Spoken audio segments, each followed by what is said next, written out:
Aggiornamento di calciomercato Inter, facciamo un bel punto della situazione, un quadro completo, quando siamo a meno di una settimana dalla chiusura del mercato invernale, con la dirigenza dell'Inter che è al lavoro per gennaio, ma anche e soprattutto per l'estate, perché ci sono diverse operazioni già pianificate, ci sono degli sviluppi importanti delle ultime ore e poi voglio aggiungere un paio di riflessioni, voglio fare un po' di considerazioni a voce alta insieme a voi, quindi vi aspetto anche nei commenti. Innanzitutto però ben ritrovati amiche ed amici passione interisti in questo nuovo episodio. Vi invito a lasciare un mi piace e se non l'avete ancora fatto, mi raccomando iscrizione al canale, clic sul tasto iscriviti così non vi perdete neanche uno dei nostri contenuti. Parliamo allora di mercato e partiamo soprattutto dagli sviluppi delle ultimissime ore, le notizie più fresche, perché ne abbiamo già parlato nell'ultima diretta, ma nella sede dell'Inter è andato in scena un nuovo incontro tra i dirigenti nerazzurri e l'intermediario che sta seguendo l'operazione Taremi, ovviamente Federico Pastorello, un agente che con l'Inter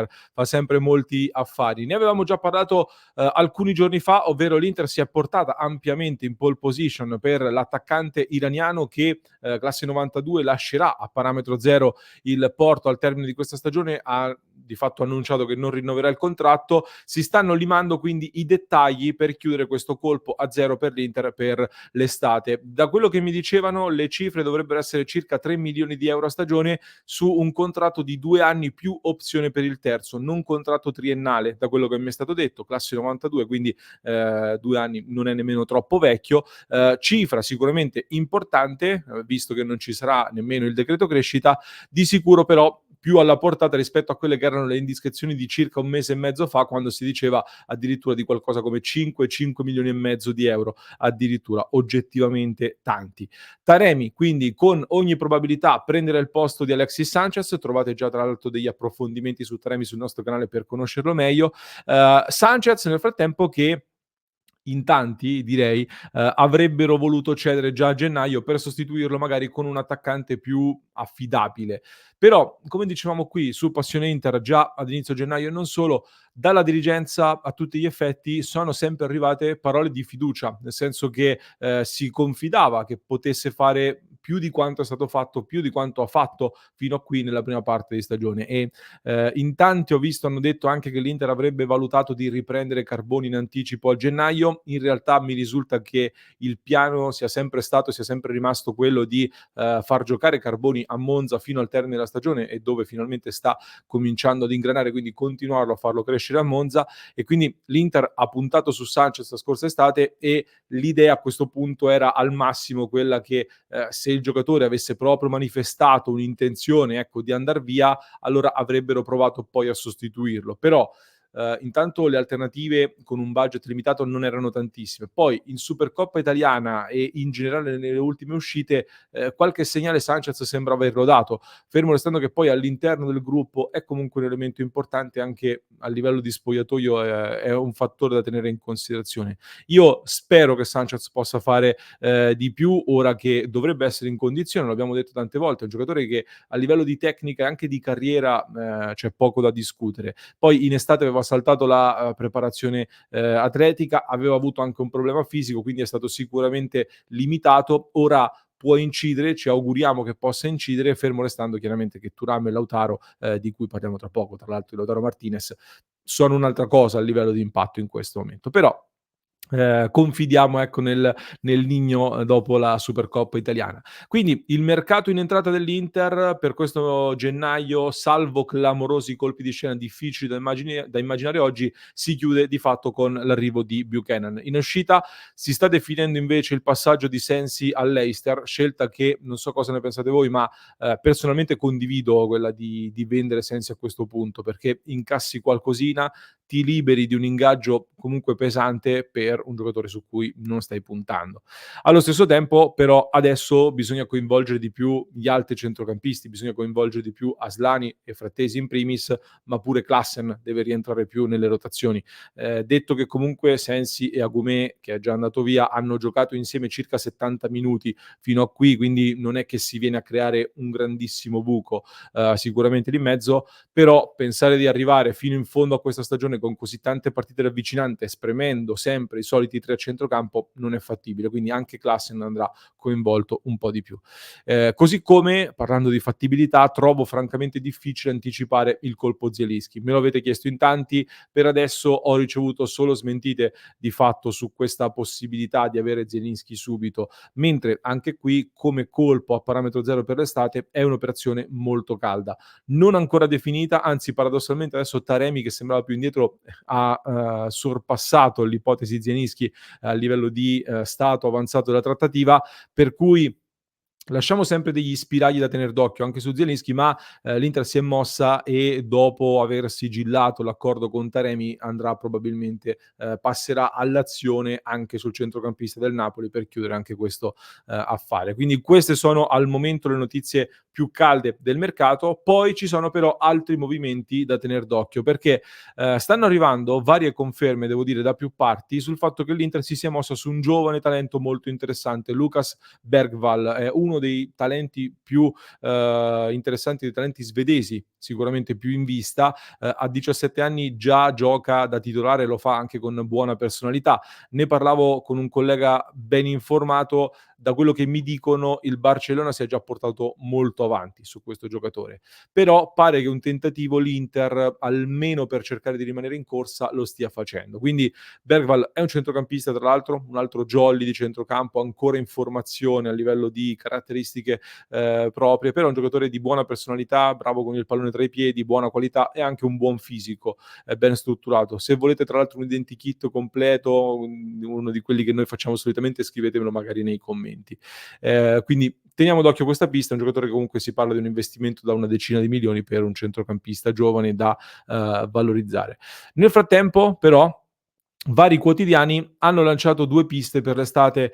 di mercato. Ho fatto delle verifiche e per vari motivi anche queste al momento le trovo francamente fredde, però visto che ne stanno parlando in tanti, ve le riporto. C'è la notizia innanzitutto per Laporta, è spuntata di nuovo l'idea, un ritorno di fiamma per Juan Musso, il portiere argentino dell'Atalanta che ha perso di fatto il posto da titolare comunque in lotta con carne secchia all'Atalanta e già in estate era stato cercato ed era un nome caldo per l'Inter con i vari incasti che si stava cercando di trovare, ricorderete con Trubin che poi è andato al Benfica, eccetera. Chiaramente verrebbe preso per fare il secondo affidabile, diciamo, alle spalle di Sommer che ha un altro anno di contratto. In realtà, da quello che so io, all'Atalanta si sta già discutendo di Carnesecchi con la Juventus, perché la Juventus potrebbe far partire Szczęsny, quindi Carnesecchi è un nome da tenere d'occhio per la Juve. Non so se l'Atalanta cambia entrambi i portieri così in un solo colpo. E poi per me l'Inter sta lavorando in realtà su un profilo relativamente giovane, comunque più giovane di Sommer chiaramente, che possa prendere il posto del portiere svizzero tra la prossima stagione o comunque nel medio termine. Ecco, quindi prossimi giorni facciamo un punto anche sui portieri se vi interessa. Sull'esterno invece è rispuntato il nome di Holm, anche lui dell'Atalanta, anche lui un giocatore che l'Inter aveva monitorato ai tempi dello Spezia prima che andasse a Bergamo. È un profilo che tra l'altro a me piaceva perché è un giocatore di buona gamba, di buona qualità e a me piace come giocatore. Ha avuto un infortunio che lo ha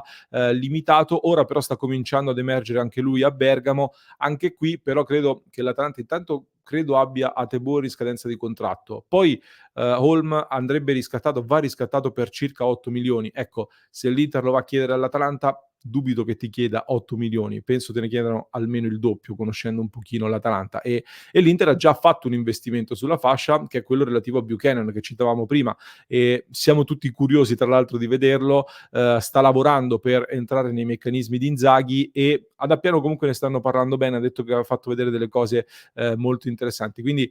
dovesse partire Dumfries, che sembra probabile visto che il rinnovo a questo punto è complicato, io dubito che l'Inter spenda gran parte di quello che incassa dall'olandese su un altro esterno e comunque un altro esterno che poi andrebbe da valorizzare, dovrebbe giocare, bisognerebbe farlo crescere, eccetera, eccetera, in un ruolo dove hai già investito per fare la stessa cosa con un altro profilo che è Buchanan appunto. Più probabile secondo me che venga preso a quel punto un giocatore esperto, low cost, che non ti costa tantissimo, o magari che venga anche addirittura confermato Darmian da quinto, che sicuramente ha qualche limite in quel ruolo lì, però stiamo vedendo adesso come la crescita di Pavard e anche quella di Bissek può far funzionare bene quella coppia sulla destra quando Pavard si scambia molto con Darmian e diventa pericoloso anche in avanti. Magari questa cosa puoi farla anche con Bissek e puoi ragionare che manca Buchanan, c'è Darmian, agisci in questa modalità differente. In chiusura,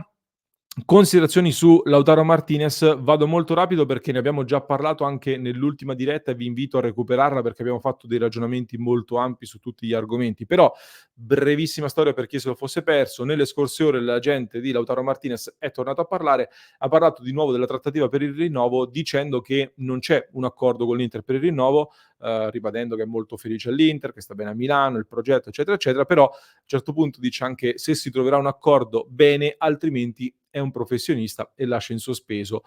facendo intendere ecco, che potrebbe cambiare squadra eventualmente se non arriverà un accordo. Mi pare un tentativo abbastanza palese ecco, di alzare ulteriormente il tiro sull'ingaggio di Lautaro Martinez. Capisco alcuni punti di vista, nel senso che al momento non c'è ancora del tutto chiarezza nemmeno sul futuro della proprietà dell'Inter e Lautaro Martinez ha 27 anni, nel 2028 quando scadrebbe il nuovo contratto ne avrebbe 31, quindi sta di fatto per firmare il contratto del picco della sua carriera, no, e quindi mi sembrano delle schermaglie comprensibili quando deve andare a firmare il contratto più importante della sua carriera con ogni probabilità. E